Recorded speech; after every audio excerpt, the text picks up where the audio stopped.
Morrigan, Dark Mother, Wise Mother.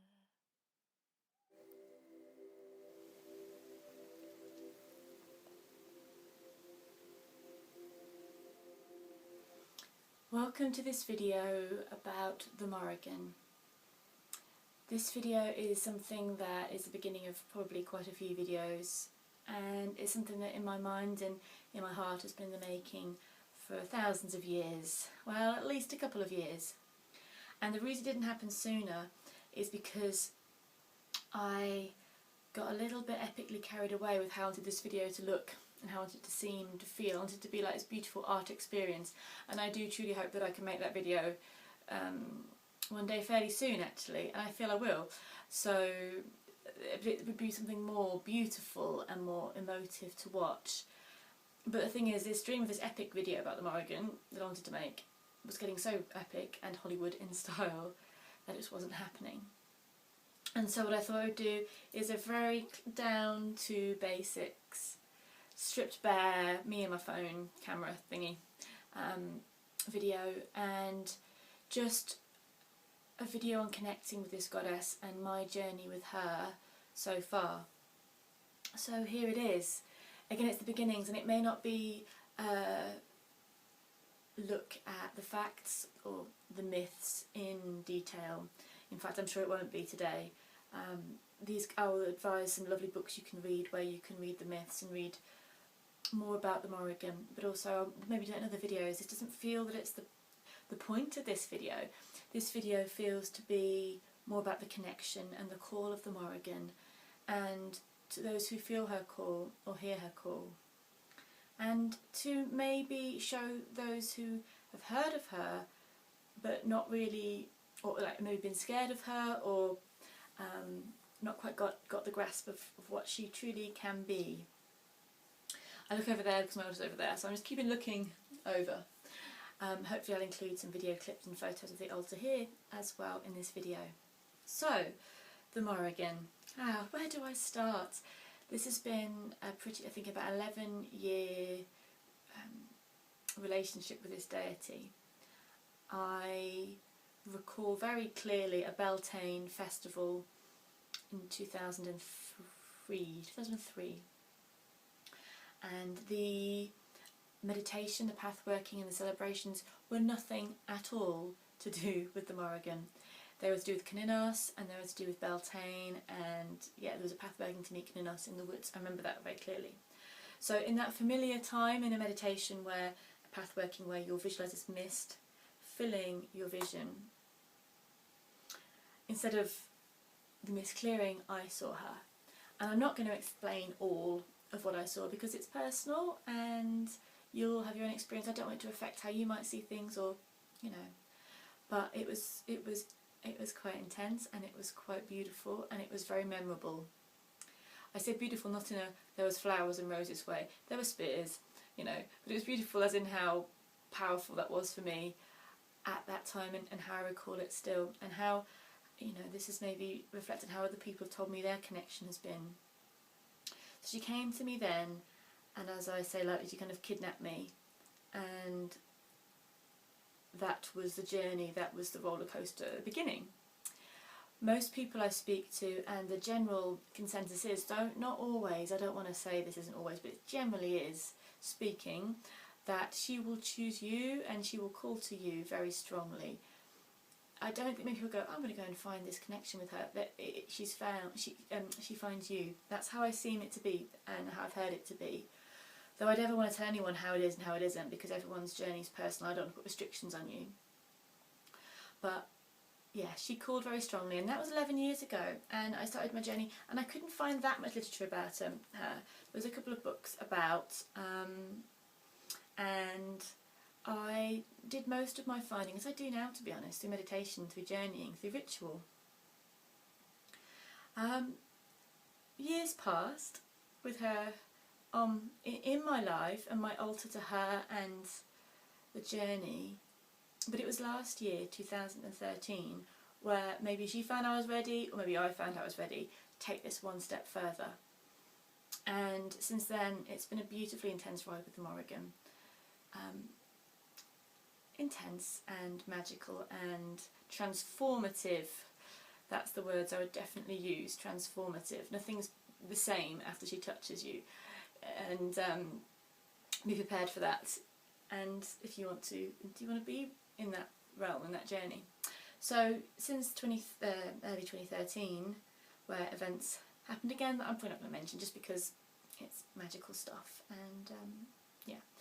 So the connection got stronger. I got a tattoo on my back which is dedicated to this ever increasing journey, and she became more and more present in my life, in my words, in my songs, in my dedications, in my art. I painted some pictures of her. And that leads to this year, where I'm now running, well, I ran some workshops last year about her, and this year me and two other ladies are running 2 retreats about the Morrigan retreats, the Call of the Morrigan, later this year, which are all booked out. But we are going to be running a longer and larger, possibly larger, retreat next year, so stay tuned if you're interested. Anyway, yes, she brings transformation. So the Morrigan is, let's have a go back to basics. I'm kind of going through my journey, but the Morrigan is, there's a lot of things I can say after that, an Irish Celtic goddess. She's recorded to be a goddess of battle, a goddess of sex, a goddess of death. And that's just such a small part of who she is.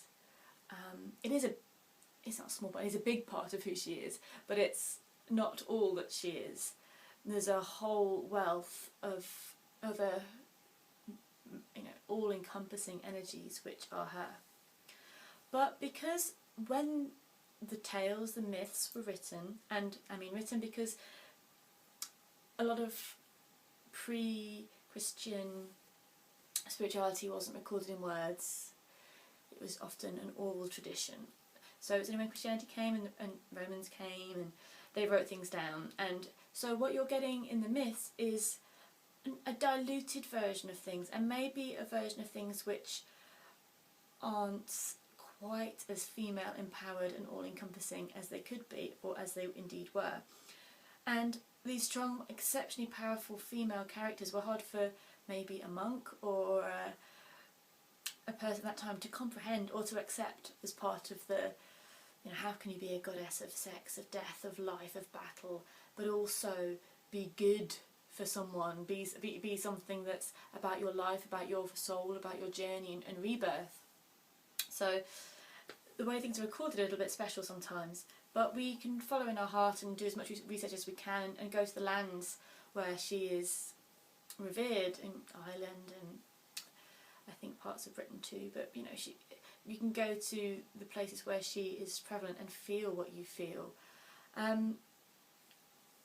So there, yes, definitely we have those guises, because the Celts were quite a warfaring, not a tribe, or a group of tribes, because obviously the word that Celt is a massive umbrella term for lots of different tribes, so it's hard to say Celtic and say this is what Celtic is spirituality wise, but that time, that era, the tribes that call themselves, well, they never called themselves, that we have called the Celts, were quite a warfaring tribe, and they were, to be a goddess of battle would be, you'd want the Morrigan behind you when you were going to go to battle. You would want her there supporting you and being on your side and pouring fear into the hearts of your enemy and rallying the spears, and this is what you'd have wanted. The magic and the power of this female energy was what you'd have wanted if you were a warrior.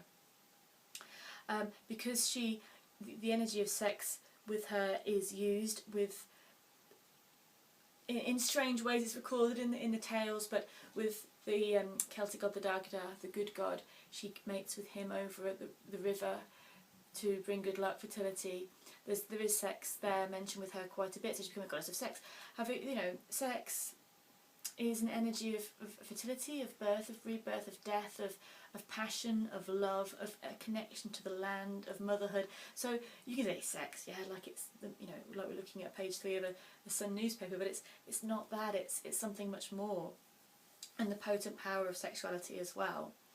And yes, she isn't death, as in she doesn't she's not the Grim Reaper, but she guards death, and she is there when death is, and she takes the souls of the fallen, a little bit like the Valkyrie, and there's a transformation in her cauldron of death and rebirth. And so if you meditate with her and journey with her and sense these aspects and not be afraid to, because yes, she can scare you if you come on in a certain way. I mean, she can scare you, let's not be soft about this, but if you approach her in the right way, she'll give you what you need to see, and that actually might be a nurturing grandmother figure, it might be a sexy young warrior maiden, and it may be something that could scare you. It could be Mother of the Land. She could come to you as Maka, the horse goddess and the goddess of sovereignty. She would come to you as Morgan Le Fay, the fairy witch queen who transported Arthur to the Isle of Avalon when he died. She would come to you as a shape-shifting crow, as Bav, as Fury, as Ray. There's so many things, and there's so many ways to look at her. Oh, again, the books you can read if you would like to learn more, and I would definitely advise this book. It's by the lovely Stephanie Woodfield. Celtic Lore and Spellcraft of the Dark Goddess, Invoking the Morrigan. It's huge, and it's beautiful, and it has a lot to... And there's a crow feather in it. Of course there's a crow feather in my book. Why wouldn't there be? I would very much advise that. I'd also advise The Guises of the Morrigan by David Rankin and Sarita d'Este. That's upstairs. I haven't got that with me in my hands right now, but that's a good one to look at with all the stories and tales of the Morrigan and Hall and many of her guises. Also one I've been reading is Christopher Penzek, and that's Feast of the Morrigan as well, a great one to read, really interesting. And also there's another anthology that's come out, I think it's called Blood and Bone by Blood and Bone. I haven't got that yet, but I've heard great things. So there's some background stuff on how you can research the different guises of her, because she's many. She's often known as a triple goddess. But let's say that it's not a structured thing. Her energies weave in and out of tales of characters. So the Morrigan is one thing, is like to say air is this, or water is just here, it flows, it's everywhere. And she is a mother goddess as well. She is a goddess of the land. She is Anu, the Irish Celtic earth mother. So her links go so far, and I feel personally that she predates the Celts, and that she was there when the Tuatha De Danann, the children of Danu, the Celtic mythological superhero characters, I feel like she was there before they arrived. I think she was something that predates them, and that the Celts possibly took the warrior aspect because that was awesome for them. But she was more of a before she was the land and the all aspects of the land. So you've got the beautiful fresh fields of spring, you've got the glorious summer fields, and you've also got the autumn and winter, the death, decay and rebirth. This is what I feel. I mean, nothing is particularly provable. You've got to go with what you feel, really. So again, this is not meant to explain everything about the Morrigan at all. This is just a little bit of a taster, really, and a bit about my journey with her and how I connect with her. I connect with her very deeply. She is a deep, deep and powerful energy to work with. And again, as you know, people will say that she comes up as scary, and yes, she can do, but she often comes up in a very nurturing way. Like, you know what, Laura, it's alright, you're doing okay. If I do the wrong thing, she lets me know. If I'm on the wrong track, yeah, I get told pretty quickly about that. And even if I rebel against it, being stubborn old me, yeah, you get told. But what is done to clear you out. What is done to keep you in that the path and the place that your soul is meant to be walking, or your journey, what you're here to do. We need to get distracted, and our human hearts can get very turned in different directions. But I feel with her, the spear is quite a thing. The pointing that this is where you're meant to be. This is where you're meant to be going. And I've lost my track of thought slightly. Yeah, I turn around and here's my raven. That's where my track of thought was going. The animals of the Morrigan. So signs that the Morrigan is around, or I pulled up this crow feather here in my book. So crows, ravens, they are the most strongest archetypal energy of a shape-shifting animal, her totem animal. The crow and the raven, in a lot of the tales, she will turn into a crow and a raven. Bav is battle crow, you know, so you've got this link is so strong. For me, when I think of her and I'm working with her, crows will appear. It's the way I know her presence very strongly. see crows and ravens, and of course they're very intelligent, and it's all about life, death, magic, rebirth, travelling between the worlds, not being afraid, the chaos energy. Other animals that you'll feel, that you might notice that connect with her are eels. Eels. Who'd have thought eels, eh? But eels, again, we don't connect with our own land that much, but eels are very powerful, strong, fierce and feisty, long-lived creatures of the river and the sea. Fierce, beautiful, wild, and do also represent kind of our unconscious and potent energy, a little bit maybe like snakes in some way, Kundalini energy. You've got cows. I love cows. Cows are an animal that connect with the Morrigan exceptionally well. She did like her cows, and if you nicked her cows you'd be in trouble, but she was definitely not unafraid to steal other people's cows. Cow napping and cow theft was quite the thing. A lot of our tales do involve magical cows, or the best cow, the best bull, and stealing cows. Because of course cows were the riches of our ancestors, and they still are to us now if we only respect them. They're the abundance and the nurturing nature of the land. They're the milk, they're the hide, they're the meat, if you eat meat, if you eat meat even, and the beautiful, strong, sensual nature of cows as well. Horses, another aspect of the Morrigan, another animal, especially with Mecca, she's a real horse goddess. Wolves, she turns into a wolf, a she-wolf, in some of the tales as well. They're the main animals that you would link with the Morrigan. There are more, and there's other animals that you may feel connect with her that you see. But snakes, owls, stags, deer have all got links as well. I know there's more, and there's an animal that I'm just not thinking of here that is in the back of my mind that will probably come out after the video.